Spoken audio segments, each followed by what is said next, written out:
Nasdaq Trade Talks. I'm your host, Jill Malandrino, Global Markets Reporter at Nasdaq. We'll be coming to you live from the Digital Asset Summit in New York City. Joining me is Josh Stein. He's the CEO of Harbor and one of my first contacts in the blockchain space. It's so great to have you here with us, and we've come quite a long way over the past couple of years. Tell us again about Harbor and some of the problems that you're looking to solve. Sure. So Harbor is it's a blockchain technology company.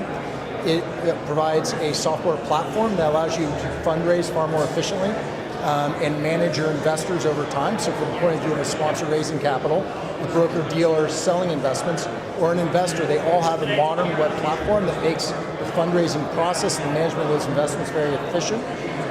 And then we're also a blockchain protocol. We're a way to take these securities, make them digital instead of just in paper, and it allows the transference and trading of them very easy. The whole idea is to unlock liquidity, to take away archaic paper-based processes that get in the way of people trading their positions. All right, now you had a big announcement this week of a new tokenized real estate fund. What's that about? Sure, so Rhodium Capital, they have a little bit over $1 billion under management. They're raising a $100 million real estate fund to go after multifamily housing. The offering is being offered by Primary Capital. It's a very successful broker dealer.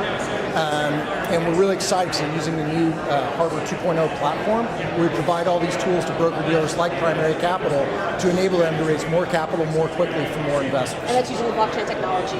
Yep, and then there's blockchain technology on the back end that will make these LP units in the fund more tradable, more liquid, so investors aren't locked up for as long. All right, now what's different about this new type of tokenized fund as compared to what was there in the past? Sure, today if you go buy an LP interest in a fund, you're locked up anywhere from 5 to 10 years and you're stuck. If you need to get out, you're prohibited from transfer. You have to go to the fund manager, you have to get permission, then lawyers have to trade documents back and forth and you wait weeks or months or sometimes even years.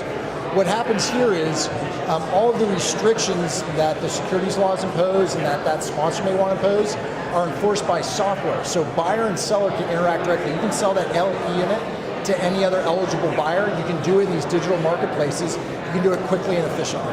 You know, it's so interesting. A key theme at this conference has been exactly that, by eliminating the time and the other restrictions around it, as managers are looking for alternative forms of generating yield and generating returns. So that seems to be a really key theme this year.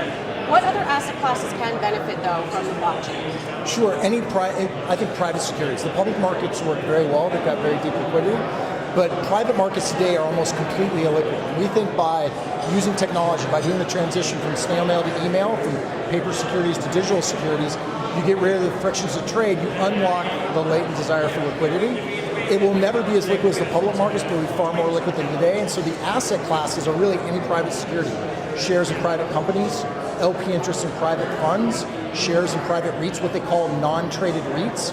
And I think those are so interesting because by law, you have to be able to trade your shares in REITs, yet they call them non-traded REITs because it's so difficult to trade. Right. Josh, thank you so much for joining us Thank at you, DAS. Jill. Thanks for joining me throughout the day. I'm Jill Malandrino, Global Markets Reporter at Nasdaq.